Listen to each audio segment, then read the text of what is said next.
Fantastic, thank you. So can we just move to the next item on the agenda Fantastic. So we just went through the raise your hand and the reactions, but and we will go ahead and start now. So at this time, I would like to provide the a little bit of a reminder of our group norms that we have developed together. And this is actually for those of you who were not with us from the very beginning or are joining us for the very first time. When we started as a group, we developed group norms to be able to engage in the deep level of discussion that we generally do. And in order to be able to do that in a culturally responsive way, we collectively develop these actually groups engagement norms. And just to go over them quickly, we agree that we will be willing to speak a truth, even the hard truth, while respectfully acknowledging and embracing other views. We also agree to wait, be aware, and ask our question, why am I talking? We agree to be honest and to be open to honest and real conversations, that is fearless. Say what you want, not what you think others want to hear. We agree to be active listeners. We agree to listen respectfully to understand others' opinions. We also agree to ensure that all voices are valid and respected, making it critical that we hear from everyone in this Zoom space, in this space. And then we introduce Elmo. Enough, let's move on. And this is one of the pieces. It's like, okay, there's sometimes that we can spend too much time in spinning the wheels in a particular issue, and we need to acknowledge that we need to move on to the next thing, and we agree to that. So with that in mind, I would like you to please thumbs up if we all agree with these norms as they continue to operate for us. Can I have your reactions, please? Fantastic. Thank you so much. Thank you. So at this time, I would like to open the Zoom space to my colleague, John Frassinelli. John, I have to say just your whole title. I generally don't do that, but I want to do it today. And there is a purpose for me to do this, and I'll tell you in a minute. So John Frassinelli is the Division Director for School Health, Nutrition, Family Services, and Adult Education with the State Department of Education. So I'm going to say that again, John, if you allow me to. Is that okay? That's yes? Wonderful. Thank you. So, John Frassinelli is the Division Director for School Health, Nutrition, Family Services, and Adult Education. And he's going to walk us through the agenda and then introduce the commissioner. But the reason that I repeated your title a couple of times, John, because you should be the division of life. Every aspect that is within your role and title is about what families are all about, what our life is all about, if we really think about it. So I just wanted to put that in this space because where we are going to be engaging in the conversation today is everything that is involved within the division that you support and the colleagues that are in this space today. So with that say, John, you have the agenda, this space. Thank you so much, Ingrid. I think I'm going to invite you to every meeting that I have, just so you can introduce me in that way. Because I certainly believe that those items are the most important, right? All of the things that impact our schools, impact our families, and impact our students are, in addition to the educational components, are certainly wrapped up in the work that we do. So thank you so much for that. And so I just wanted to go over the agenda about what we're going to cover today, as usual, because this is the Commissioners' Roundtable on Family and Community Engagement. We will hear from our Commissioner, Charlene Russell Tucker, on emergent critical issues in education. She will be assisted by some of our other colleagues in the department with regard to some specific initiatives. Following that, we are very fortunate this afternoon to have some of our partners that are representing families and student voices from our communities to spend some time discussing with us their perspectives on engaging families in this critical time period. And we thank them for being part of this discussion. And we look forward to hearing what they have to say. And then finally, as always, arguably the most important part of this day is to hear from all of you.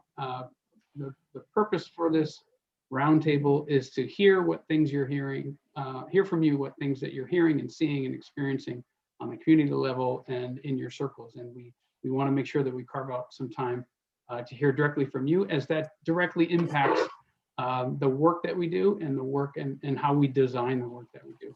So with that, it's my pleasure to turn it over to our Commissioner, Charlene Russell Tucker. Commissioner.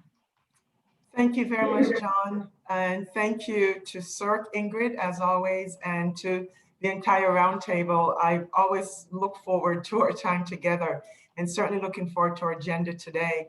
And as I do some updates, I actually want to jump ahead to I know what the panel will be talking about as I share where we are and where we're going. And if you're hearing some of this for the very first time, it is why we're in this space, because I want to know what is it that we can do to make sure the initiatives, the information that we have can reach out to families and community.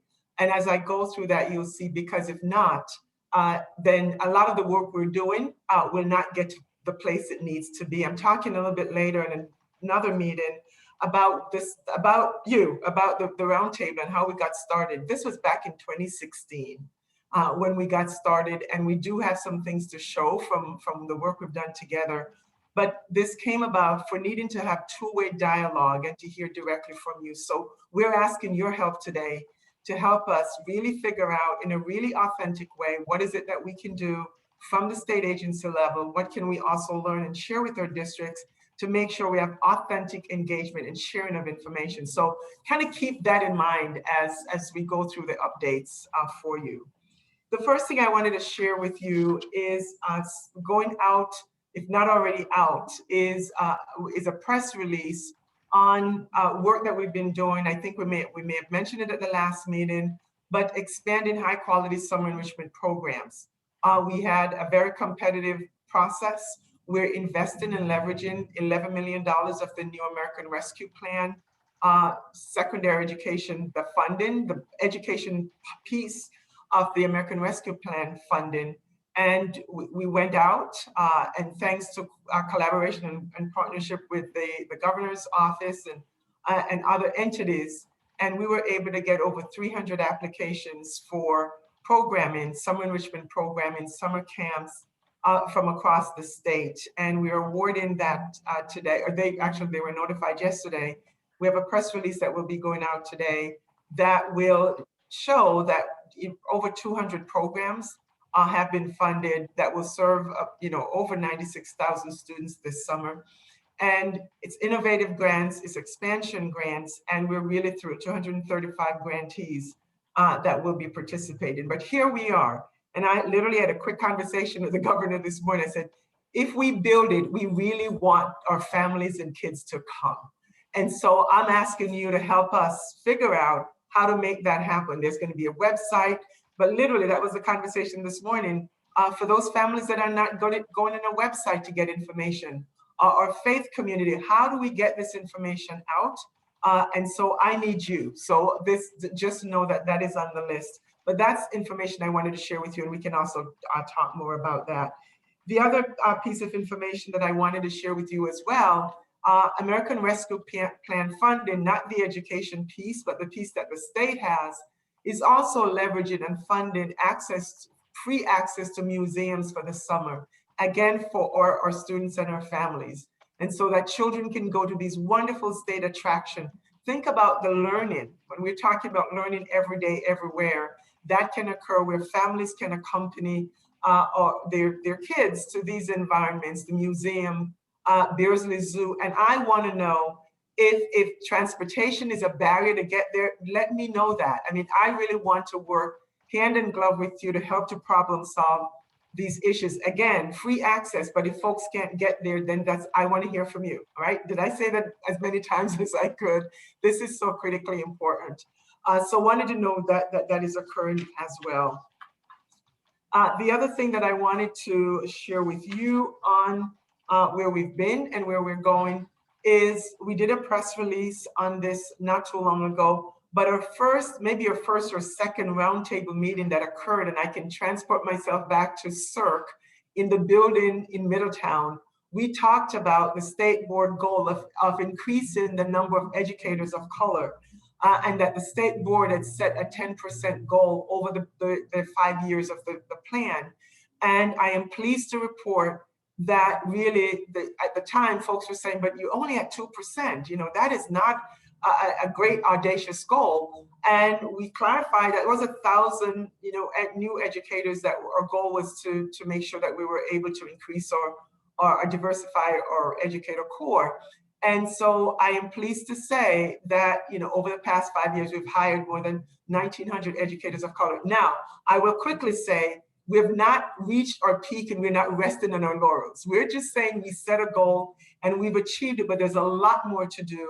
And that work continues to happen. You gave us feedback that was a part of our continuing dialogue, and we still need your voice to help us to think about how we can continue to move forward, continue to employ the strategies to diversify our educator work. We know the research, we know the data, and we know the impact of having educators represented, or students being able to see educators represented in the classroom in front of them. The other update I wanted to provide for you is some of you, if not all of you, were engaged or invited to provide feedback on our American Rescue Plan, the elementary, secondary, and education emergency funding. We call, you know, ARP-ESSA, and we put out guidance to the field on where our districts need to be. We've held 2 public forums, and you'll hear a little bit more about that from Tanya in a few minutes.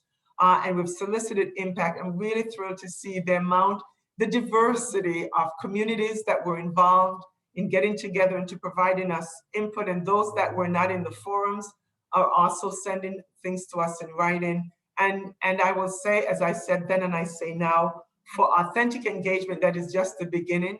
So with CERC's help, with the roundtable, and with other groups that have stood up to make sure that we have input and hear voices, we'll continue to talk with you, to share with you, let you know where we are. And basically, as we're going forward, do we need to course correct what's happening? And we'll be able to do that. And districts will be engaged in the same process as well. And sharing with your communities, when we started the roundtable, we wanted to make sure that your voice is back to the different groups that you represent here. And so making sure that you're sharing that information as well will be great. I think that's where I'm going to turn things over to Tanya just to do a little bit more about ARP-ESSA, and then we'll continue to move forward. So with that, Tanya. Thank you, Commissioner. And as the Commissioner just said, this is a very long title, the American Rescue Plan Act 2021 Elementary and Secondary School Emergency Relief Fund, but we will always just refer to it as ARP-ESSA. We want to give you a quick overview of what in the world this is, because it is a main topic of discussion, not only in the department right now, but also across the country, because it's greatly impacting all schools. So if we move on to the next slide, we wanted to first start with an overview of what's happened in terms of federal funding over the last year.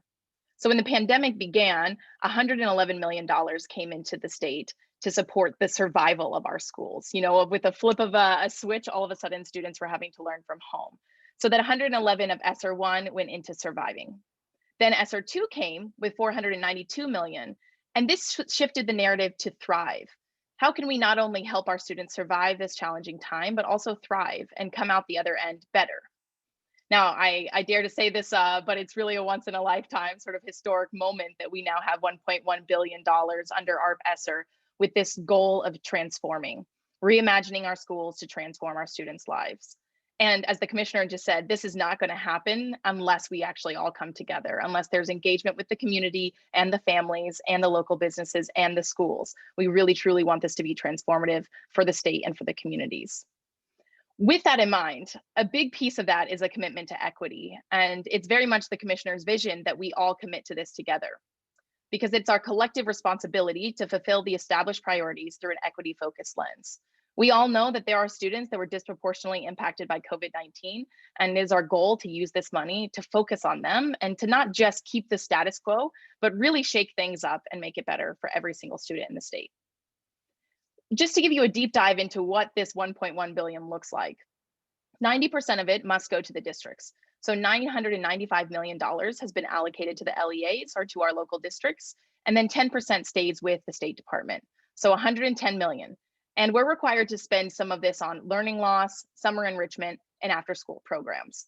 And as the commissioner said, we've been holding public forums to get input on how we should be spending that money and how we should be supporting the LEAs as they spend an incredible amount of money. And now I just want to note that we didn't make up these numbers or decide how they were allocated. They were formula funds and they came from Title I. So there are some districts that received a lot more than others, but either way, everyone has an opportunity to use this moment to really transform our students' lives. So going forward, we wanted to make sure that there was a strong foundation, and actually a strong foundation that started under ESSER 2 to guide this spending. There's a chance that people could just spend the money right now and it runs out, or there's a chance that they could be thoughtful and really connect with the community so that this is a long-term change and investment. So we wanted to share with you the state level priorities that have been revisited for ARP ESSER, again, with this tagline or this goal of reimagining our schools to transform students' lives.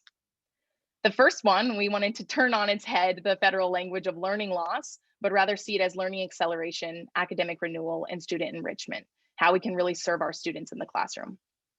The second one, which you are all an example of right now, family and community connections. Education is never just brick and mortar, and it does not happen in a silo, and unless we connect and work together, we're not going to actually come out the other end of this stronger and better. Social, emotional, and mental health of students and school staff. I think we all know this has been an incredibly trying time for every single person, and it is our priority and also our obligation to serve the social, emotional, mental health of our students and staff.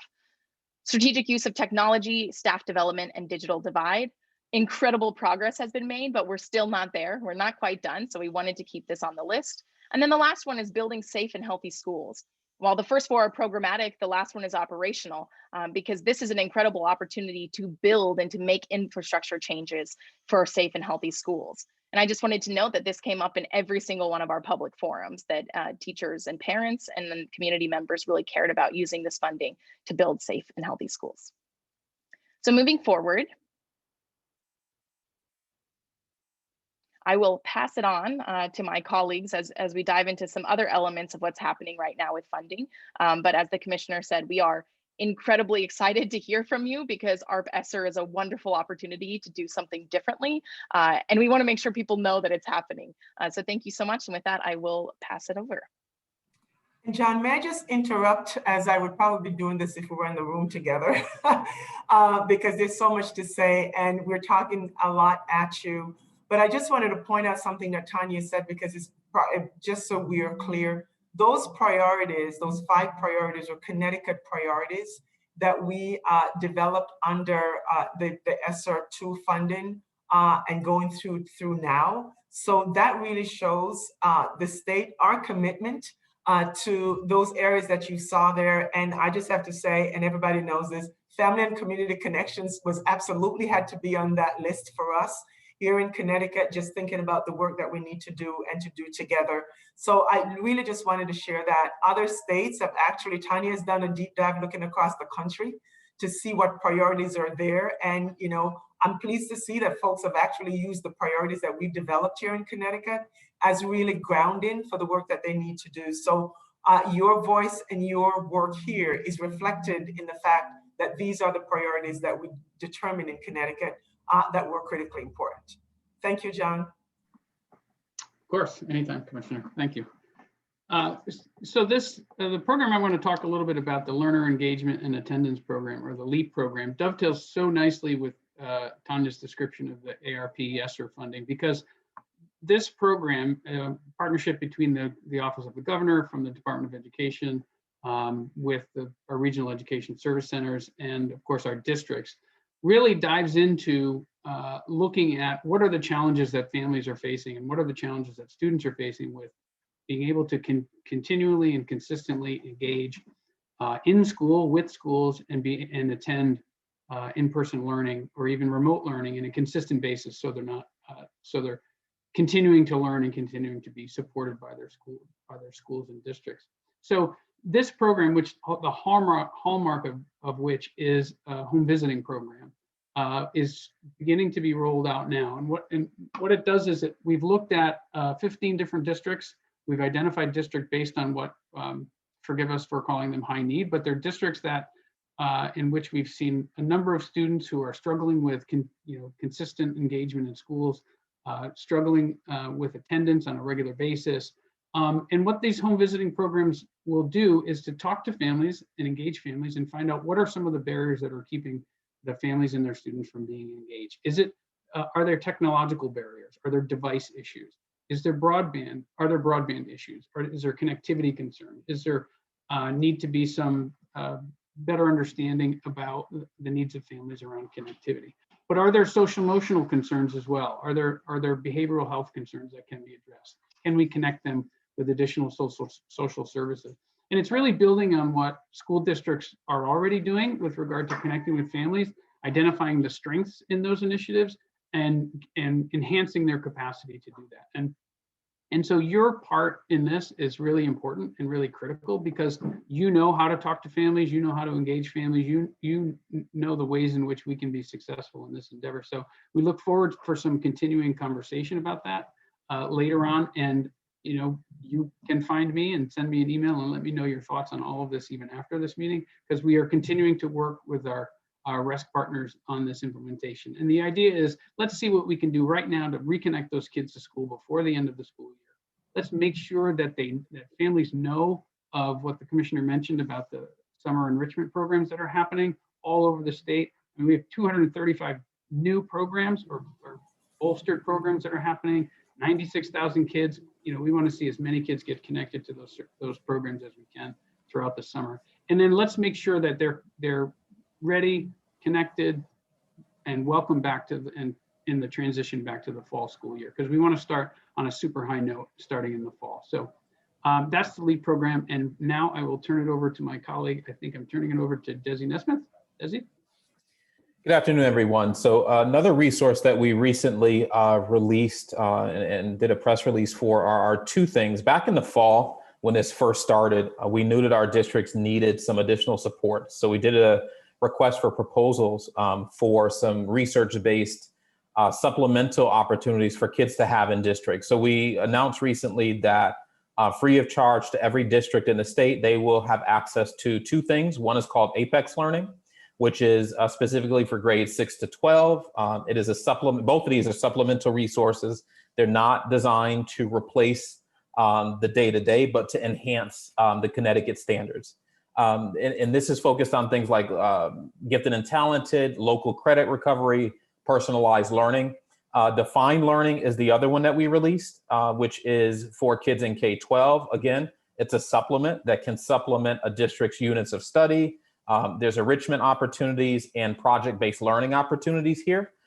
We are in the process now of holding a series of webinars for superintendents to make them aware of what this is and how they can use this as a supplement to what's already going on in their district. We have a number of districts in Connecticut that we're already using either one or both of these to supplement that they were using to teach in the district already. And what was important for us here is we wanted to be able to have a resource that was free of charge, that everyone in the state had access to. And we wanted it to be for more than 3 months or 6 months. So we went into a multi-year contract with both of these so that we have this resource. So a district doesn't start it and then we say a year from now, well, we can't pay for it, so it's going to go away. So these are going to be around for a while, and we're just now in the rolling out process of meeting with superintendents to fill them in with a little bit more detail around what this is and specifically how they can use this as a resource. But we were pretty proud to get this over the line to be able to offer this to every district in the state of Connecticut at no charge. Thanks, John. And I'll jump in again before Ingrid jump back in. Only because I've seen some of the questions in the chat, and Ingrid, I don't know if we have a few minutes, because the more or roundtable members here know about all these and get some immediate questions answers, the more helpful I think the rest of the conversation will be. And I think Judy had put in here the link to the announcement. I believe the districts are listed in that. As I believe, Melvet, you had asked that question. But John, I wonder if you can just give a little bit more flavor, because this is a $10 million, $10 investment that the governor's office using the data. And I'll just point out as well. So I'll take the opportunity just to brag a little bit about Connecticut and about all of us. Because we stood up at the beginning of the pandemic, and Desi can certainly speak to this, really these data collection tools that is informing us, and it is an envy across the country. And again, it is about us being able to be data informed. And so not only can you find out what learning models are happening across the state on an interactive map, you can also look at and know chronic absence data now on a monthly basis that we didn't have before. And so it's that data that is informing us that allowed us to select these 15 districts that's a part of this effort in going forward. And maybe John, just quickly, you can share, like, this is not all creating new work, and so augmenting work that's already on the ground so that our members here can have a sense of how this may look in different places. Thank you, Commissioner. Yes, that's exactly right. The idea is to not drop something new and foreign into the mix to try to engage families. The idea is identifying what's working in districts. We know that many of the districts that are identified have some natural partners that they're currently utilizing to conduct home visits, to reach out to families, to make sure that they're connecting with families through the community organizations to help do that. Some districts are already implementing a home visiting program, and this is really just to support their capacity to do that. Again, not supplanting what they're doing, but really saying, hey, you're doing a terrific job in this area. We'd like to support that work by adding some additional supports for that home visiting work, and working with any number of community-based organizations and community partners from the Village for Children and for Families and Children in Hartford, and Boys and Girls Clubs, and folks like Hartford Parents University, right? Mainly to support the work that's happening and to try to engage families in that manner. Gwen, I saw your question there as well, and maybe John can speak a little bit more about where is DCF. One of the things, stepping back, that this pandemic has brought forward in our state, and I can share with you from where I sit, is stronger collaborations across agencies.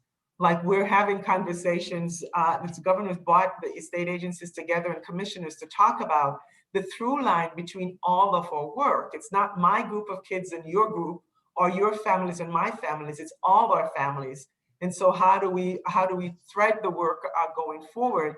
And so very early on, we started conversation with DCF. I think we had a webinar, Gwen, I think if you recall, where we have Commissioner Durantes there, because we're really trying to build and strengthen those relationships as we go forward, talking to districts and looking at what programs or services, for example, DCF has stood up as well, and how do we either leverage that, strengthen that, expand that as necessary. So again, very open to what you're seeing locally, and there may be things we need to learn more about and work more closely on together, but literally it's building this all together as one Connecticut, and all of our agencies working together. Yeah, and I can't add much more than that, other than to say we're continuing to have conversations with DCF. Through the commissioner's initiative, we've engaged our behavioral health providers with DCF and DSS in conversations about how we can support that work. We know there are a number of DCF initiatives. One of the ones that come to mind is the opportunity for families to get flex funding, so they have some funding streams that can support families in need for some emergency situations to get them back on track, as it were. And so those, as the commissioner said, those are continuing to happen, and I'll make sure that conversation with DCF occurs with our conversations with the rest with regard to the LEAP program as well. It's a great suggestion. Thank you. What I would like to actually ask the members of the roundtable to, if you can just take a little bit, something that you can take notes. If it's your computer, did you do that? A pad, a note, something. And because one of the parts that we're going to be doing a little later on is that getting your perspective regarding some of these emerging critical issues that you might be hearing from the communities that you support, from the families that you support. So as the questions are coming through, I want you to capture those ones as well, so that we can bring them back to the conversation a little later on, so that our colleagues from the department can hear your perspective, because I can see some of them being linked to the information that you're receiving today. So before we move to the next part, I would actually like to open it for a few other questions that you might want to share or ask of our colleagues at the department. I know some of them were already answered as you were putting them in the chat, but if there is a burning question that you have right now that you would like to address, present it to our colleagues, feel free to do this at this time.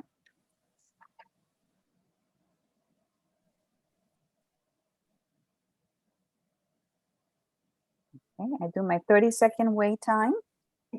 This is never a quiet room, so go for it. I know, yeah, I'm like, okay, I do have a question. okay. Let's see. So I have Evelyn, then we have Jesse, and then Miralis, okay? Okay, so Evelyn, go ahead. Hello? Yeah, I'm sorry.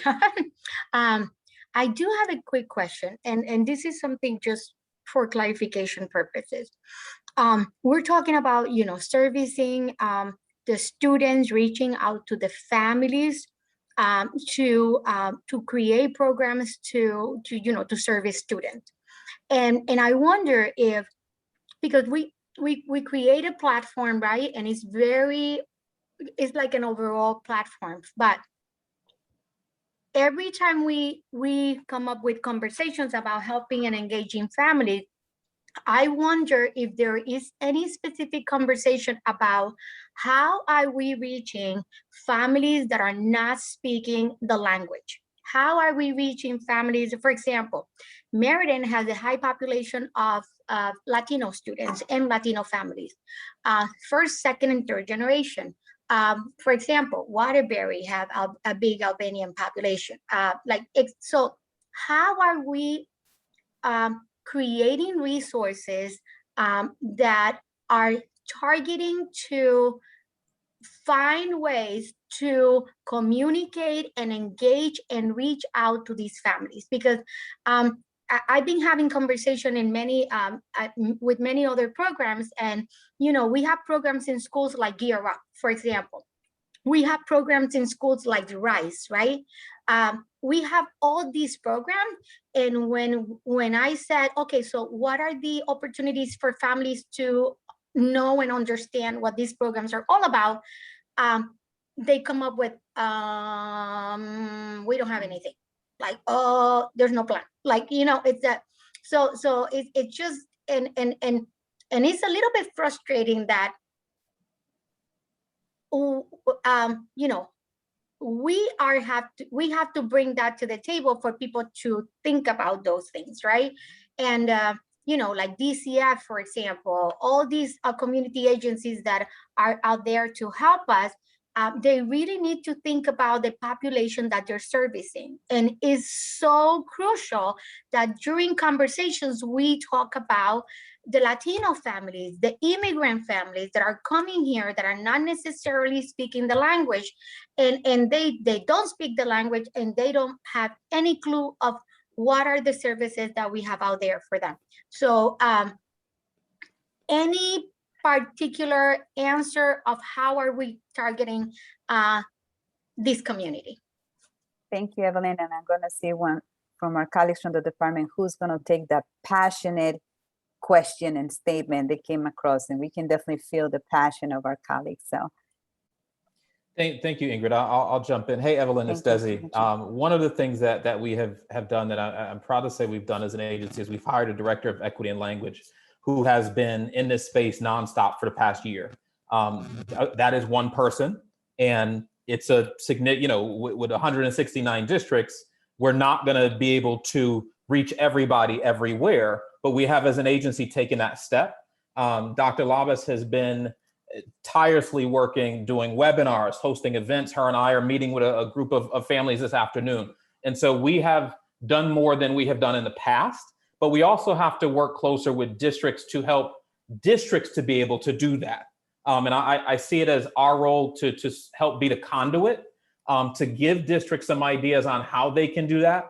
And to your point, there are a lot of different families out here who speak multiple different languages, and it's not always easy to reach them. And so we have to do a better job of working closely with our districts to make sure that they're aware of where they can reach out to find supports, because I think oftentimes districts do what they can, but in some cases, they don't know who to reach out to, and they may not be sure what services even exist to reach families who speak different languages. So, you know, we have done some things, but there's a lot to be done in this space, Evelyn.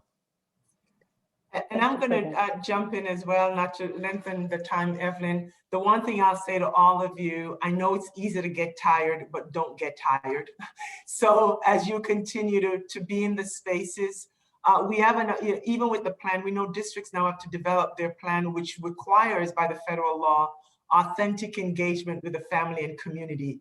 And so those are questions that I'm saying, continue to ask those questions as you're asking of us, which we welcome. Continue to ask it locally as well. So don't become tired. If nothing else, maybe we use this opportunity to recharge, and know you can go back out and continue to do that. To Desi's point, though, we're also trying to lead by example. We've been working with CERC, actually standing up webinars directly with families. We've been talking directly to families. I know John has led that effort, Judy here. And I think, Ingrid, if I'm not mistaken, we've taken to making sure that those are offered or at least posted in multiple languages beyond the traditional ones that we normally do. So we're working hard. Continue to remind us of doing that. And as we try to model the same for districts, critically important. But as you're in those spaces locally as well, please continue to raise those up so that we can continue to make sure that doesn't fall through the cracks. Thank you so much for the question, and thank you so much for the responses. I'm going to grab two more questions because I want to move us to the next piece, which is going to be part of the conversation as well, because we have a great group of panelists that are going to continue this conversation. So I'm going to ask Jessie. I know that you have your hand up. Hi, everyone. Jessie Livornia, Director of Partnerships for Windsor Locks Public Schools.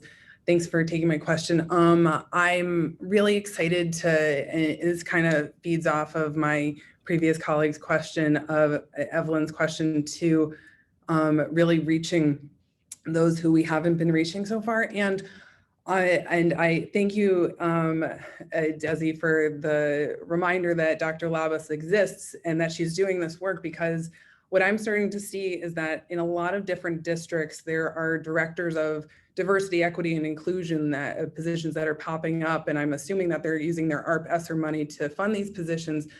But what I'm not seeing concurrently is that these districts don't already have or aren't looking to put in place family school partnership like an equal person, or that their DEI person isn't also like capturing family school partnership work. And if you're going to do DEI or diversity, equity, inclusion correctly, you're going to have a family component, because inherently when you engage and partner with families, you're doing DEI work.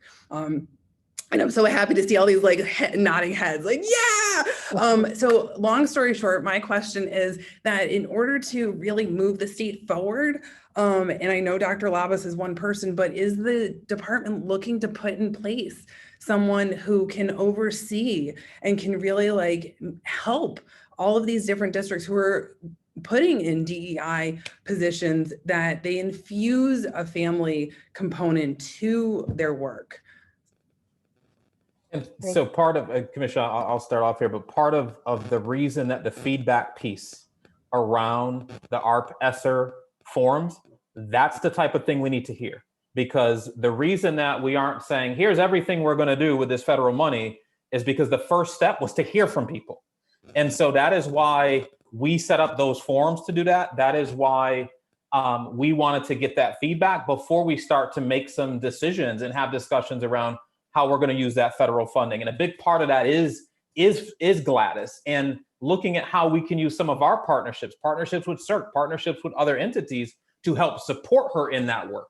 So I just, what you said is critical, but also I would take it a step further and say that is also the type of feedback that the districts need to hear from parents and folks who are sitting in the seats that you're sitting in when they do their authentic stakeholder engagement. Because don't forget here, $1 billion is the number, but 90% of that goes to them. And so this is the type of feedback that they need to hear, and the importance of making that connection between the family component and this equity and inclusion and diversity work that's happening out there. And I'll just add to that as well, Desi. I could say a lot, but I'm almost jumping out of my chair here because I want you to have information. And so we set up a very intentional process for the ARC-ESSER 2 funded. Again, with the priorities, as I said, family community connections, where districts had to do a needs assessment and then tell us, develop their SMART goals. You know, these are our needs, here are our goals, here's who's going to do it, this is when it's going to be done, who's responsible, and the goal we're trying to get to. So it allows us to have really good points of accountability. Right now, I've got folks going through, this is not the new money, this is ESSER 2. And actually, I'm really thrilled to see some of what districts have programmed those funds for. I'm looking hiring parent engagement coordinators to expand homeschool communication, forming parent restart committees, creating Office of Equity and Advancement, hiring full-time translators to ensure accurate communication with every family, providing bilingual communication outreach specialists. These are the kinds of things that I'm seeing, Jesse, in applications. And what we're needing to do and what we will do as well is to pull some of those things out that we're considering to be best practices to share with our other districts as we are trying to spark innovation, right? So they can not only, we've given them a great list of here's some things you can do, but you know the power of hearing from your colleagues in the next town over, right? To say these are the kinds of things that are happening. So we hear you.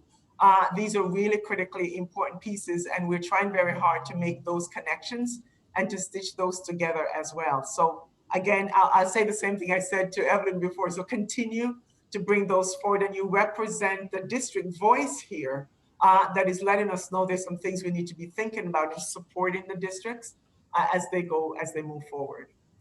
I'm sorry, I'm just going to add a little bit because I'm also seeing this in the chat of someone saying that districts like Southington being resistant to putting someone in place such as a DEI director.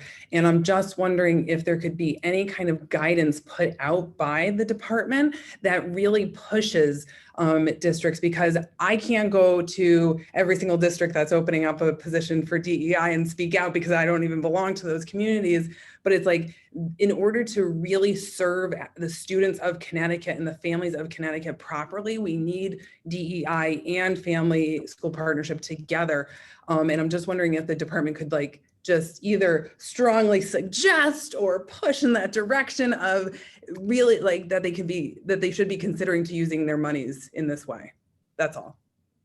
All right, and so thank you for that. And Judy, if we've not done this, we just released our position statement on culturally responsive education that the board approved, that CERC, thank you, assisted us with. And maybe it didn't reach down to you yet, which is another issue we need to hear from you about how do we do this, because we just send that out to districts. It's the state board's position statement on culturally responsive education and what districts should be doing, what communities should be doing, what families. So we need to make sure, again, and this is one of the things, I'm going to stop talking because that's where Ingrid is going to go with this, is how do we make sure as we're doing these kinds of things that we get it out there? Because top down, bottom up, right? We can do this, but it also needs to get to the places and the people who can then execute and implement on those measures. So I think that take a look at that when Judy will get it out to you all, but I think that's also a place to spark conversation as well. Thank you, Charlene. Wow, this is the reason why this group is always just so, the power and the passion that comes through some of your feedback and your questions and what is provided in guidance from guidance to our colleagues at the department. So Evelyn, I see that you have your hand up. I don't know if that was from the previous or now. Is it something that can it wait a little bit, or should you? Okay, thank you. I just want to make sure because you might be very opportune with the next thing that is coming our way. So thank you. So John, I know that you're going to move us to the next phase regarding the panel. I want to introduce the members of the panel today. We have developed a couple of questions for the members of our panel today, and John is going to go ahead and introduce them. And it's wonderful because we have members from actually the Commissioners Roundtable as members of the panel. And the student voice perspective is as well. But I also want you to, with the questions that we have prepared for the members of the panel, and for you members of the roundtable, to listen to the response at the same time that you begin to elicit some questions that you want to present to the members of the panel as well. Oh, how, and we already started that. That's what we were leading with this conversation. That's exactly where we were going. So I'm gonna turn it over to John, and then I'm gonna come back so that we can facilitate this process together. John? Thank you, Ingrid. Yes, just very briefly, I just wanted to take a moment to thank our panelists. They are certainly not strangers to you all. We're very excited to have them here today. And I know Millie and Gwen, you both had your hands up, waiting to chime in. And I think this is certainly your opportunity for this part of the platform. But Millie Archinegas from Hartford Parent Union is joining us today. Gwen Samuel from Connecticut Parents Union is also on our panel, representing Family Voices. Also, Morales Vasquez from the Talk Family Foundation. Those are our Family Voices, and we're so excited to hear from you today. But also we have Andreas Lolis, who's a student from our State Student Advisory Council on Education, because as we say with families, so we say with students, is really not about us without us. So this is our opportunity to think about all of those voices in the room, and we just, from the department's perspective, we just so appreciate those voices, and we're going to sit back and listen. Thank you so much, John. Could I ask if we can turn the PowerPoint off so that we can actually see the members of the panel when they are engaging in the conversation? Thank you so much. So I know that I noticed the Millie's title, Parent University. So I know that you're going to probably let us be clear about each one of our roles. So actually, before we start, I will actually, to the members of the panel, as you send in to answer the questions that we're going to introduce you, is to place yourselves and process all the information that you have received today. And I know that many of you have your hands up, many of you have your hands up. So I want to make sure that you place yourself and answer the question to the perspective of what you're hearing from your colleagues, the chat, because this is what is going to enrich the conversation for us as we listen how you answer the questions. So I'm actually going to start with, in the order that it was presented. Millie, I'm going to start with you. Each one of you are going to be answered the same question. And as you answer the question, Millie, can you just share with us, before you answer the question, share with us who you are in your role and why that role for you. I hope that makes sense. Who you are, your role, and why that role for you. And then I will ask you to answer the question. So this is the question.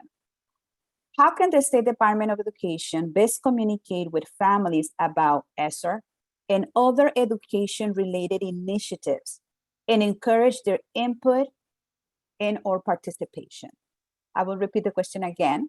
How can the Connecticut State Department of Education best communicate with families about ESSER and other education-related initiatives and encourage their input and/or participation? Millie, you first. Okay. So my name is Millie Arciniegas, and I am the Executive Director of the Hartford Parent University. And my role is to ensure that parents are knowledgeable in every area as it relates to navigating the school system so that their children can reach the finish line, to improve their learning and to reach the finish line. And so now do I answer the question? Did I miss? Okay. Yes, no, you got it. Thank you. So in answering the question, we, throughout this pandemic, it was very difficult for families to even get on internet and then pass the internet bandwidth, right? So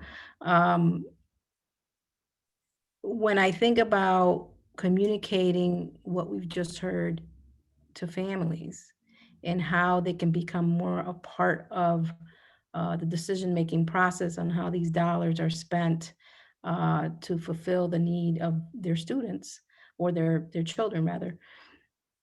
I think about grassroots organizing, communicating door to door, in facets that, you know, it may not just be a flyer. It's very different when you're talking to a person face to face, to grasp what they understand and what they don't understand. And then that comes in various languages. But we all know that the top two languages is Spanish and English. So let's start there. The other thing is to utilize the community to do the work. So often at times in Parent University, we is a parent to parent model. So our parents share with other parents what they've heard, and word of mouth is like the best marketing, right? Or the best method, so that you can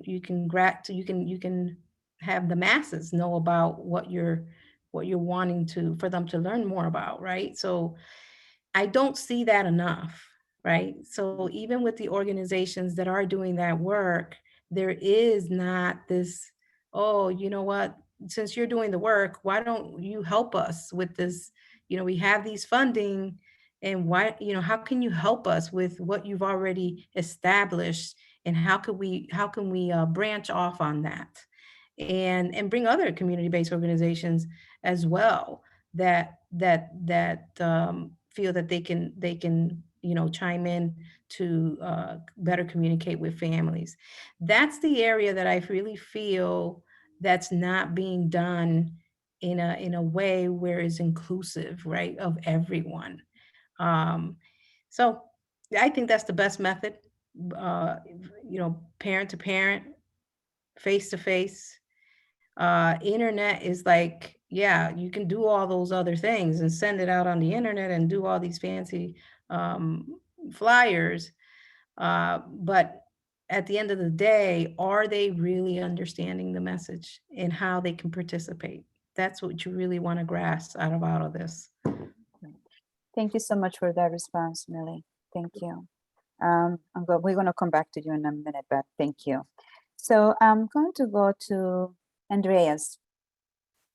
And having the student perspective into the space, it's essential, you know, especially when talking about voice and everything that our students have gone through this particular year. So same question to you, Andreas, and from your role, first to introduce yourself to us, your role, and why you're here today to speak about the role of families. And I'm going to repeat the question just to make sure that it is in your before you. How can the Connecticut State Department of Education best communicate with families about ESSER and other education-related initiatives and encourage their input and or participation? Andreas? Hello, everyone. I'm Andreas Lolis, and I'm currently finishing up my senior year at Staples High School. And it's a pleasure to be here today and to hear all of the great ideas that are being shared at this roundtable meeting. So a few things about myself. I've been a member of I've been in the Westport Public School System for around 10 years. And I also serve on the State Student Advisory Council on Education. And that is a committee that is comprised entirely of students. That is what we're tasked with is doing research and coming up with ideas to present to the State Board of Education. This year in that capacity, I was tasked with, I was put on a subcommittee for community engagement, which I found very rewarding, and how to increase school community in the pandemic. So I think that it's an excellent question that was asked about how to communicate with the families and how to use the funding in schools. I think it's also a very big question, and I appreciate hearing all the responses that were shared today. So I think The first thing is that I want to second the notion that Ms.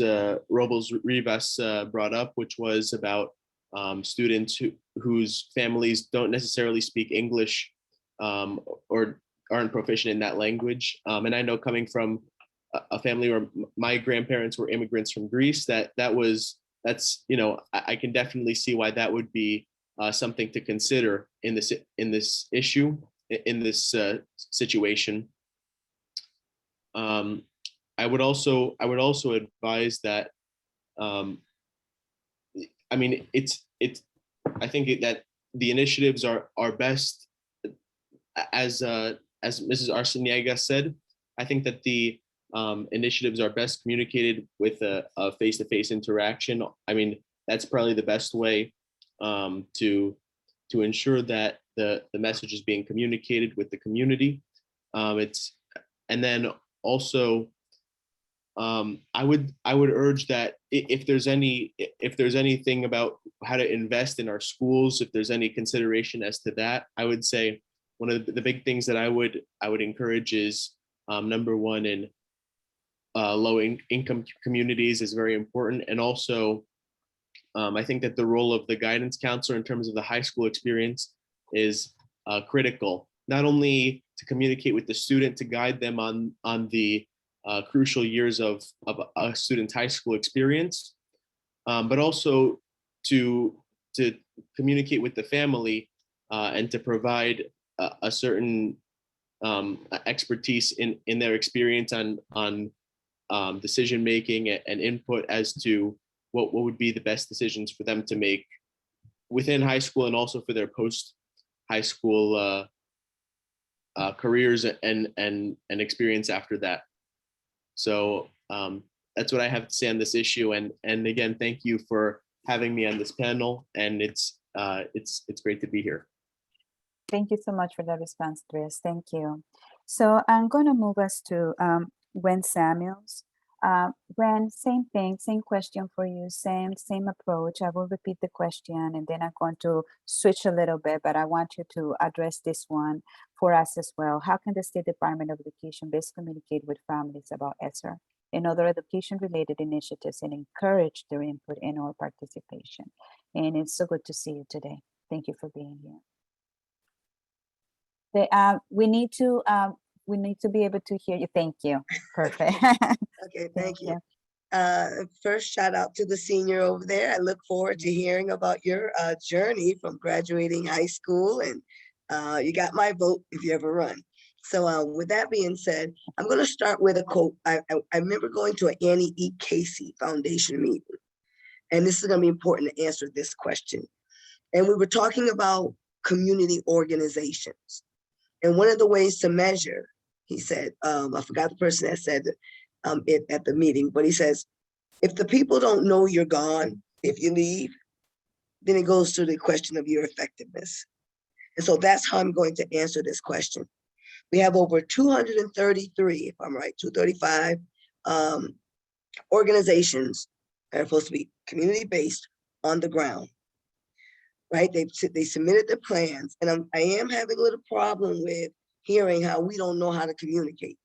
Prior to the pandemic, these children were already in the school, and so we shouldn't be so off key to figure out how to communicate with families. That's number one.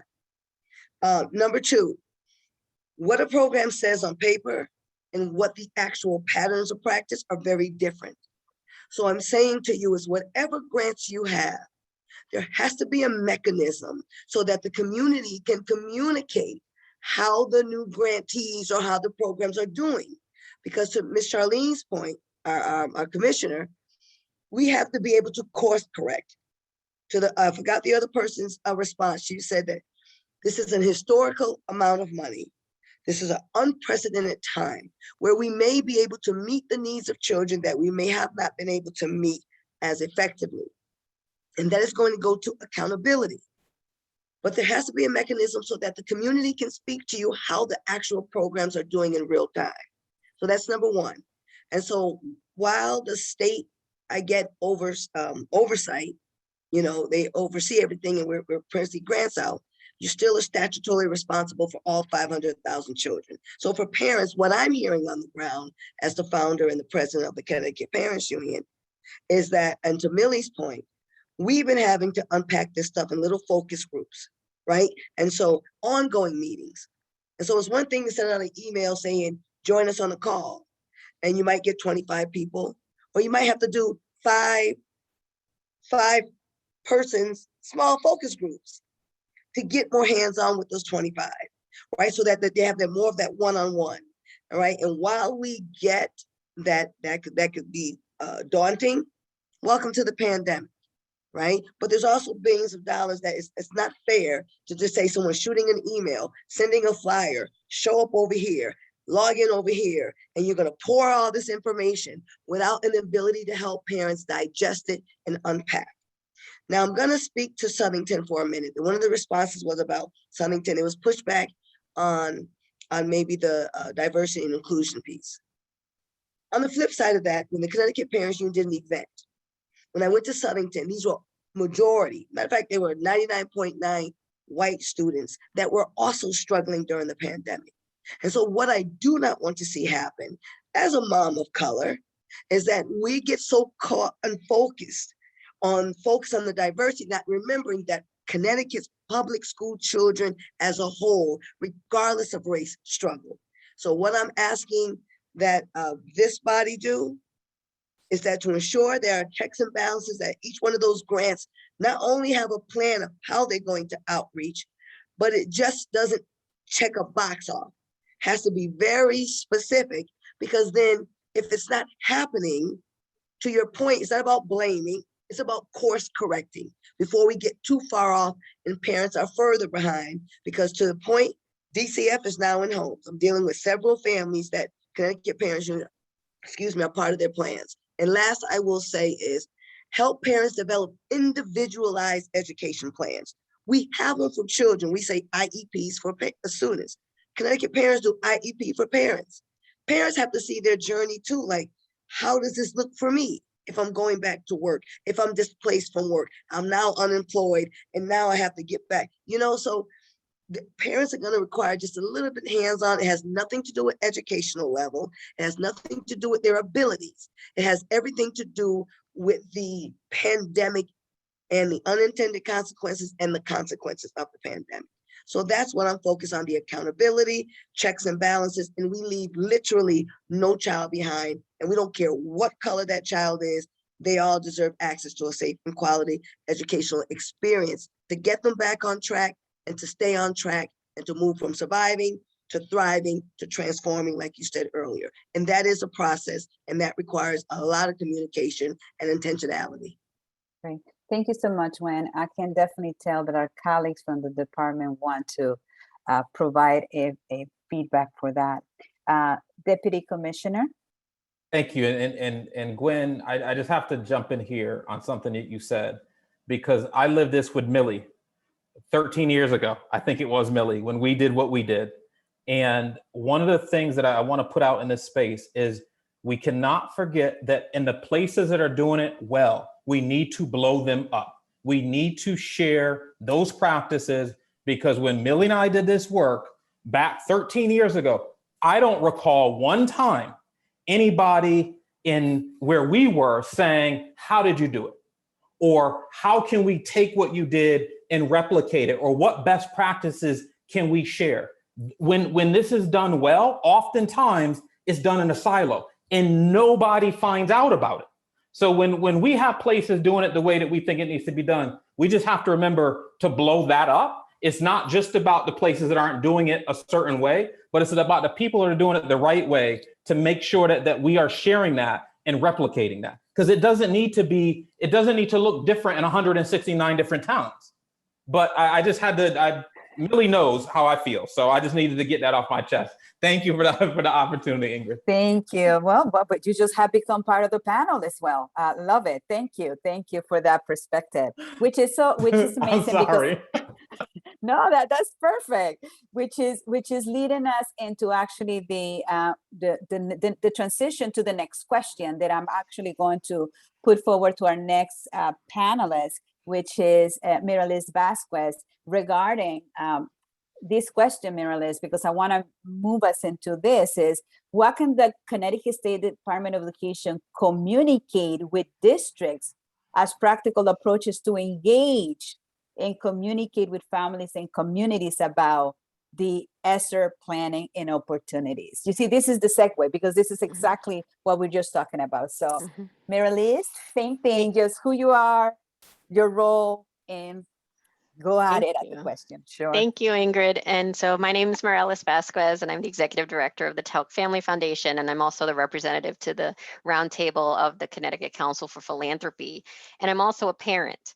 And so I wear a lot of hats in this conversation. And I want to echo everything colleagues said about sort of question number one. I think this is a great segue. One of the things that I've heard a lot about over the last several weeks is the need to recognize the limited bandwidth of the school districts right now as they are asked to develop these plans, and sort of the sense of exhaustion and burnout and limited capacity. And so that I found that to be interesting feedback and when thinking about these questions. And at the same time, I've also been frustrated as a parent personally by the fact that our school district did a presentation to the Board of Education and considers that to be stakeholder engagement. And while I know that there are other school districts that are engaging community stakeholders in the process of planning, but then at the same time, the feedback loop isn't clear, right? So like if I'm a superintendent and I'm engaging community organizations and leaders in my community and they're giving me feedback, it's not super clear how that feedback is being incorporated into their plan. And so I guess what I would say is it would be really helpful if CSDE could provide more guidance as to what the various school districts could do to support this process, to really authentically engage family and community members, because they will define that as vague. And I have heard that word a couple of times now, where they feel like the guidance is not sufficient. And to Desi's point of raising those examples where this work is happening really well and where communities are engaging families, where the superintendents, for example, are engaging community and family really well, to lift up those examples and models, because it may be that they don't know. The other piece that I would like to share is that we recently had a funders meeting of philanthropy in Fairfield County, where I sit, and there's a real desire by philanthropy to fill the gaps and to leverage, right, ARPA and ESSER funding. And in addition to that, to support some of this planning work. And so back to the issue of capacity. So if there isn't a lot of capacity currently in school districts to do this work in a way that authentically engages families and community, is there a way to leverage philanthropy to support that to happen by partnering with community-based organizations who know the families and communities in those communities, right? Not philanthropy doing it, but rather, as my colleague said, Millie and Gwen, like engaging the community organizers and the community-based partners who can really help facilitate those conversations and that discussion. And then the last thing that I'll say, and I'll stop talking, is that, you know, we all talk about how this is a moment, an opportunity for transformative education. And back to what I said earlier about this sense of exhaustion and short timelines, it feels like we're missing that opportunity to really be thoughtful about what that can look like, because we feel like we just need to get it done. And so I want to remind us of that, because we are that's a lost opportunity and a huge risk that we are really running up on. And I don't know if there's anything to be done. So I asked the question in the chat earlier about timelines, because folks are feeling, I think, a little bit of pressure to just get this done. And that is limiting their ability to be creative, to be transformative, to really think outside the box and all of those things. So I'll stop there, and thank you so much. It's awesome to see you all. Thank you so much, Millis. Wow. So Ingrid, I don't, so I'm Yes. going to interrupt again. Yes, I yes, wish yes, we were in the Commissioner. same space. Because again, and this is just my quest to share information and ending where Marylise did. And I know I'm teeing up Tanya as well. So we should probably clarify a bit. And thank you for allowing us to clarify that the entire country right now is running up against these timelines because they're in federal law. So unfortunately, and Marylise, the conversation you're having is a conversation that we've had with counterparts across the country, pretty much, to say, really wish we had the gift of time to be more thoughtful in our planning. And anyway, so we all talk about it in commiserate, and yet we have a state law. I'm sorry, federal law that's guiding the timeline around all the things that we need to do. Our own plan is due June 7th. Again, required in federal law. So what we've done, and Tanya can clarify this for me. By the way, this is all good information because we're meeting with superintendents in the morning tomorrow, around their application and the funding. So we kind of pressed the time as far as we could to give our districts, and pretty much we're on the very edge of the time that we have. Just know the district's application are not due to us until you'll have this specific August. So we pushed this for as far as we could to make sure that they had as much time as they could, recognizing, again, all the barriers around it. So I just really wanted you to know that. And also that, and so thank you for sharing the needs, what you're hearing on the ground. In the documents we sent out, we referred our districts to CERC. We referred them to the RESTs and other resources and entities, because when we talk about authentic engagement, like that's a term of art. It means an ongoing and sustained connection and feedback and two-way, all of those kinds of things. And we wanted to make sure that they had that information. However, we do have an opportunity, and I'm saying this to the team here, including Judy, to maybe set up a webinar or something like that that's just focused on that we can provide information and lift up where there may be some best practices around that work as well. Tanya, is there anything I'm missing on that? I also know that their plan has to say what authentic engagement look like, right? How they engage. The law requires the different populations or groups that they have to engage and hear from.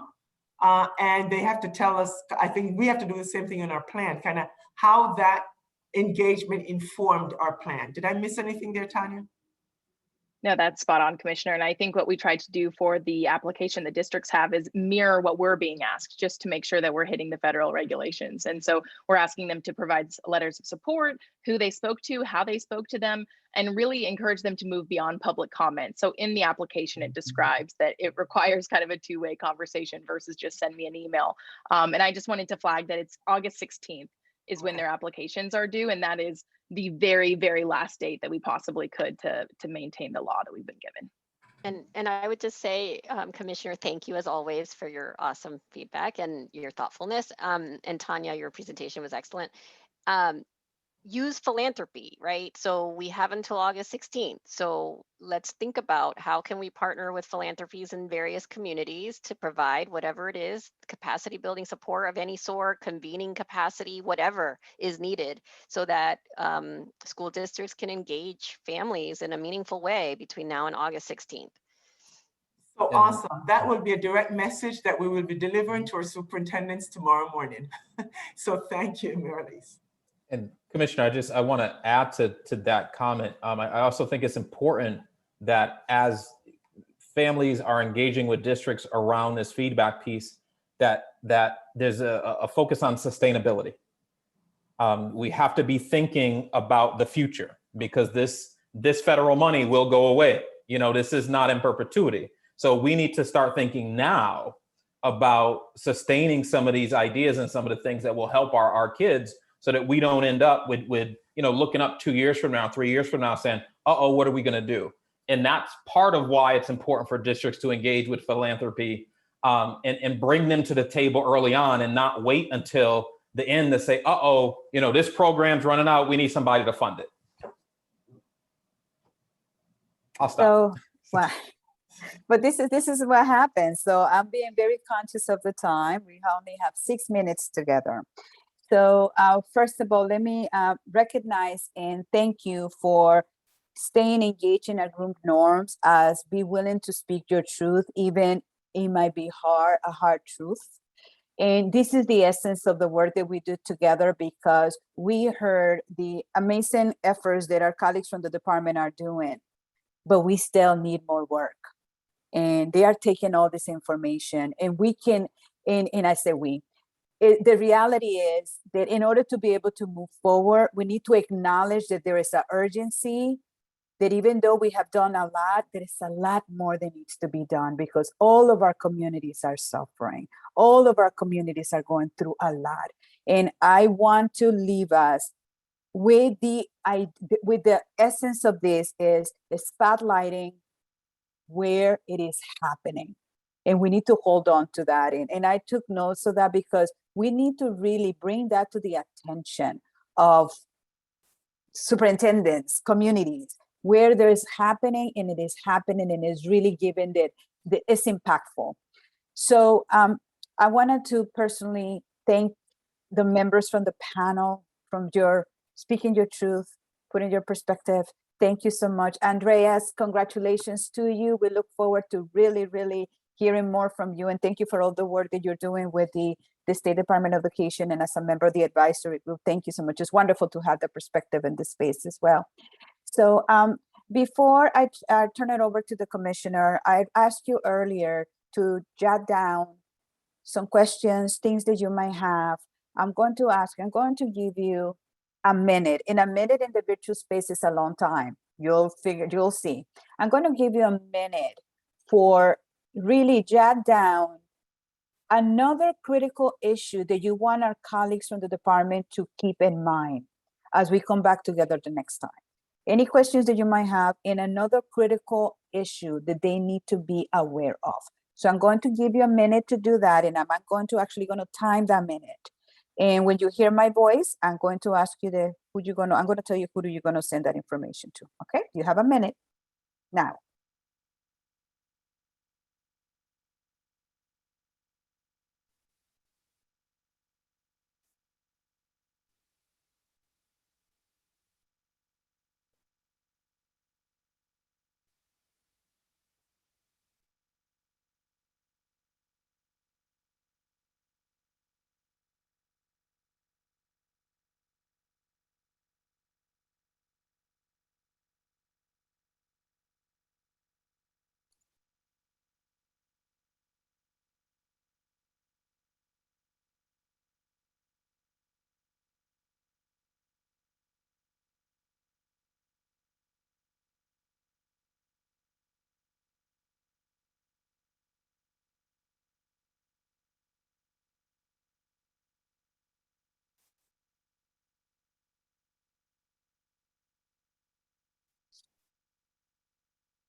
So that's a minute. Wasn't that a long time?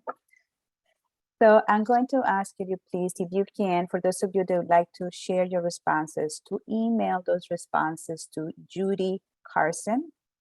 Those points, everything that you want to, so you can do it now. I know Judy is always waiting to hear from you. So if you can just share that with Judy, so that as we plan for the next time together, we can definitely use that information. Judy just placed her email in the chat. So please, if you can just share that with her, that will be fantastic. At this time, from my part, I just want to thank you. I always leave these sessions really ready to do more. And yes, so I don't know where I'm going to go next, but I feel like I need to do something because of the passion that you display today in this space. So thank you so much. So I'm going to turn it over to our Commissioner of Education, Charlene Russell Tucker, who's going to just bring it all back together. And our panelists, thank you so much for your perspective. It was amazing. Thank you. And as always, Ingrid, thank you for your awesome facilitation. My appreciation to the staff here at the agency, who I can tell you on their behalf have been working 24/7. We don't know weekends anymore. And I shouldn't say that as a person that loves to talk about social, emotional health and well-being. And I tell them I'm much better at telling them what to do sometimes than doing it myself. But the needs that we have around us were such, be it from making sure vaccines are getting, I mean, just everything has allowed us, and they've been working 24/7. So my thanks to them for putting our kids and our families first with everything that they do. And to all of you, I just really, if there's nothing else today, this is our continuing dialogue together. And sending things to Judy, we're making sure we send things to you. I want to make sure you're in the know with everything that we're doing and want to hear from you. And they may be off conversations, and some of you know it may be an early morning call in my drive-in that I'm talking to you, or on my commute home, because that is so critically important for us to do this and to do it together. It's going to take all of us in all our respective places to do the things that we need to do to accelerate the learning for our students, to make sure our families, if our families thrive, you know, our kids will. If our kids thrive, our families will, our communities will, and our state will. And so it takes all of us from where we are sitting together. So in this moment, whatever ideas or thoughts you have, I'll end with, and my colleagues have heard me say this, we recently had a meeting with the municipalities and talking about the need to work together, and everybody started talking about the funding cliff. And I said, I'd like to refer to it as the parachute. When we get to the end of it, let it be the things, because we now know and we've invested in the right things and we have the outcomes to show what works. Let's make it very hard for our congressional delegations, those in Hartford, all of us, and philanthropy in the room, Carol and Mary-Elise, you know, to say that the federal dollars as we know it may be ending here, but use this as a parachute to be able to specifically look at what works and how to invest in what works. And so it's going to take all of us in this space to be there. And you know what? It may be daunting, but together we can do that. So as the roundtable, know you always have a listening ear and your voices are critically important. Thank you for being where you are. Thank you for taking these messages back to the communities that you represent. And let's keep the conversation going on behalf of our kids. So thank you all so much. Stay safe and be well.